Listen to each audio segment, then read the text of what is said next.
Today we welcome Amir Sheikh, founder of Ponderly, a new social media platform that's intended to be a safe and engaging space where users can get the facts, consider the other side, and decide what to think. The point is to cut through the rhetoric, lies, and misinformation that's spun out on major social media platforms and help bring people together. It's an interesting concept, so stay with us. Welcome to Lean to the Left, home of no-holds-barred commentary, plus interviews with fascinating people, some of them top experts, others simply with interesting stories to tell. You'll never know who'll show up at Lean to the Left. Now here's your host, Bob Gaddy. Hey, Amir, thanks for joining us on the Lean to the Left podcast. I really appreciate it, buddy. Hi, Bob. Thanks for having me on. I appreciate it. Yeah. Hey, tell us about Ponderly and what it's all about, man.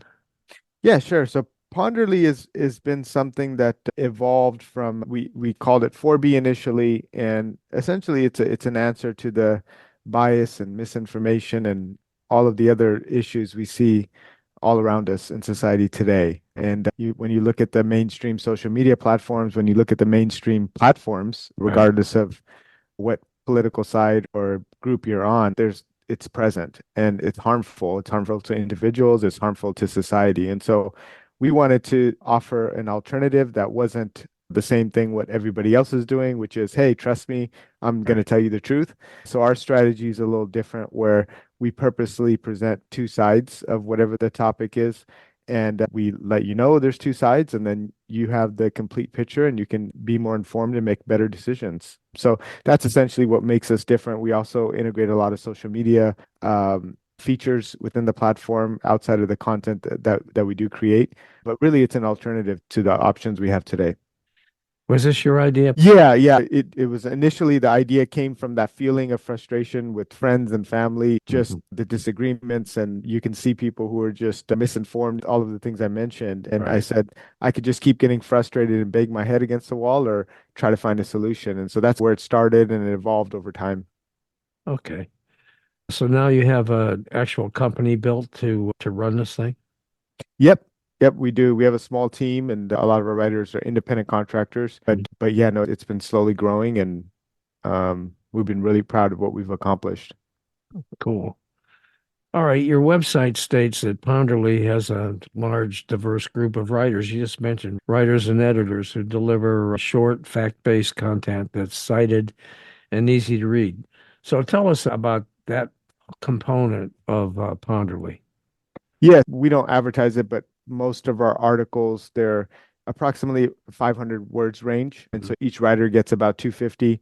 A couple reasons we do that. Our target demographic is Gen Z and millennials, and they're always busy. I'm not sure what they're busy with, but we want to try to accommodate their lifestyle.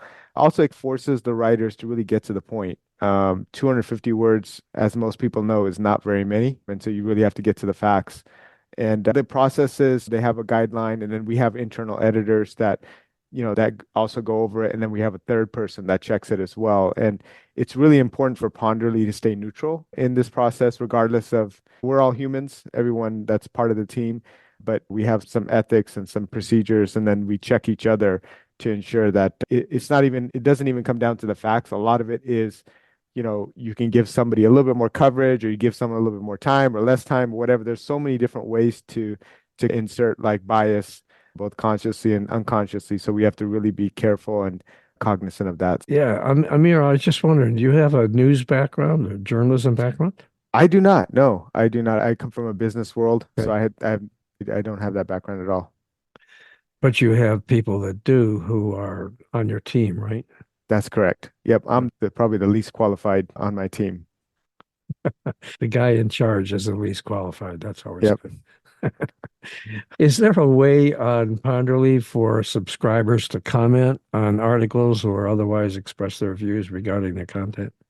Yeah, so that's really what we've been working really, in the back end with the social media companies that are out there is to take some of the most popular features and integrate that with our content and media. So not only can you comment, but when you engage with the platform, a lot of those activities go to your profile automatically. And so let's say if you have an account and you interact with Ponderly, I can now just go to your profile and I know a lot about Bob and what your views are and what you think about certain things. And then further, we have gamification, which we're integrating. So you actually get rewarded, for example, making productive comments or voting on articles and such. So really to encourage that productive engagement. What did you call it? Gamification? Gamification, yeah, it's basically just like sounds like a lot of the games, they have rewards and badges and points and things like that. So we've integrated that and Okay. our points actually you can redeem for merchandise actually once you earn enough. But other things is, for example, we have a posting section, what are you pondering, where you can post content just like social media. But for us, you actually have to use a point for that. And so you don't have to pay for that. You engage with the platform to earn that. But the thought is quality over quantity. We don't want 10,000 posts. We'd rather have 1,000 and they're higher quality. And if people have to earn it, they're probably more likely to spend more time on it. Is there a charge for people to participate with Ponderly? No, there is not. We do have other tiers where you get other benefits, but for the average person, there's no cost at all. Oh, okay. Is there advertising allowed on it? You mean if somebody wanted to advertise? Yeah. They could. We're not right at the stage we're at right now. We're still adding features, developing and growing. So that's not Okay. a huge thing. But yeah, hypothetically, yes, you could. Well, I'm just wondering where you get your revenue from. If it's free to participate Yep. and you don't have advertising, how are you making any money out of it? Yeah, so we do have ads that run auto ads, Okay. and then we have a subscription. So the subscription is a monthly subscription for $4, and you get a bunch of benefits with that. Okay. So in order for me to participate in Ponderly, I got to subscribe for $4. No, you do not. That Oh, subscription is additional benefits. oh, Yeah, yeah. So you come on Ponderly, everything is free. okay. However, for example, if you want to start messaging random people or multiple random people, then you either have to have points which you can earn if you engage with the platform, or if your subscriber also gets you like a special designation. There's some posting advantages. So there's other advantages you get from that, but for the average person, there's no cost. All right. Do you envision Ponderly competing against Facebook and X and LinkedIn and all of that? Yeah, all of those that you just mentioned, they're partial competitors. There's nobody really doing exactly what we're doing because they're in the social media, they don't produce their own content. And so, partially, yes, we are. Ultimately, we're providing an alternative for people who are just fed up with the choices that they have, the crowds that they have, the trolling, the clickbait, Yeah. and just like the unproductive conversations, and really want to get like-minded people who are open-minded and who want to have real conversations versus just yell and shout at each other. Yeah. Okay. Amir, I'm just wondering when did you begin this? How long has it been underway? And It's how's it going? How many subscribers would you say you have now? Yeah, we started around the COVID time. Since then, I've been bootstrapping it in a lot of A/B testing, a lot of focus groups, things like that. And we're in the thousands as far as users. Okay. And but we haven't had any aggressive marketing campaigns. We're starting with the podcast, which is why I'm on here, and other Sure. such things. And right now, it's probably not beneficial for us to hit the gas and bring on 100,000 users overnight. We Right. want to really make sure that this is a product in every way that people want to use. So we're getting feedback as people come on and Right. learning and making adjustments. Okay. I really like the idea. I think it's a terrific idea for sure. Now, you say that with information overload, we're the most misinformed generation. I got that from something your people sent me or you sent me. How does Ponderly combat this issue and ultimately bring people together? What do you think? Yeah, if you see any article, and we have 13 categories from beauty to news and politics to Hmm. technology and science. So it's not necessarily all fighting topics per Right. se. Sure. But I think the biggest way we do that is we purposely show that there's two main sides to whatever the topic at hand is, and we present it in a non-fighting, threatening way. And the goal is, let's say, if you think the Earth is flat, for example, which Bob, I'm not sure what you do, but Well, I just for don't fun, think we'll the say earth that. is flat. All right, so let's say you think the Earth is round. Okay. And let's just say if I say the earth is flat, Right. I want to make an environment where you're not laughing at me and I'm not making fun of you and all those things, and we can Sure. talk. And then hopefully at the end of that, maybe you can convince me, or maybe I can consider maybe the earth isn't flat, or vice versa, and so on and so forth. And so the challenge is creating that type of environment. It's similar to how nice restaurants operate, where if you go to a McDonald's, the rules in McDonald's are probably not far off of a rules in a five-star restaurant. But when you have the decor, when you have the menu, when you have all of the other things that a restaurant has, people just automatically behave differently. And those same people can go to a McDonald's and a lot of their formalities will go out the window because the environment is different. And for us, the gamification I talked about, a lot of the way that we present the content in a neutral way and purposely bringing both sides, and a lot of other features that we have contribute to that nice restaurant environment, and so we can limit some of that. Yeah, I went online and looked at some of the material on Ponderly and some of the articles. I particularly looked at the politics section because that's kind of my shtick. And I was impressed. I saw one piece. I think the question was, are local politics or local elections more important or less important than national politics and national elections? And you had two writers, one taking the local perspective and the other taking the national perspective. And within, as you say, what, 250 words, they made their case. And then there was room at the bottom for people to comment. And I just thought that was terrific. Yeah, no, absolutely. And I think, and I'm sure, and I'm assuming you were the same way. When people come on the platform, the first thing, it's human nature, they try to do is this left leaning? Is this right leaning? What's the bias? What's the angle? What's their goal? Yeah. And that's automatic because we have learned and we've been conditioned that everybody does it. And so Hmm.